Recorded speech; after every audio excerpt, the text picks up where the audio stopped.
السلام علیکم۔ آج میں آپ کو بتاؤں گی اردو میں درخواست لکھنے کا طریقہ۔ درخواست برائے فیس معافی۔ بخدمت جناب ہیڈ ماسٹر صاحب، گورنمنٹ اسکول، یہاں پہ آپ کا جو اسکول کا نام ہوگا وہ درج کر دیجیے گا، کراچی، اور جس شہر سے آپ کا تعلق ہے اس شہر کا نام یہاں پہ درج کر دیجیے گا۔ جناب اعلیٰ، گزارش ہے کہ میرے والد صاحب بہت غریب آدمی ہیں، وہ میرے اسکول کی فیس ادا نہیں کر سکتے ہیں، مہربانی فرما کر میرے اسکول کی فیس معاف کر دیں، آپ کی بہت عین نوازش ہوگی۔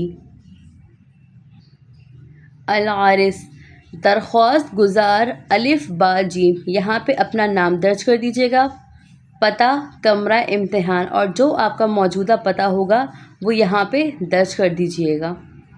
جزاک اللہ۔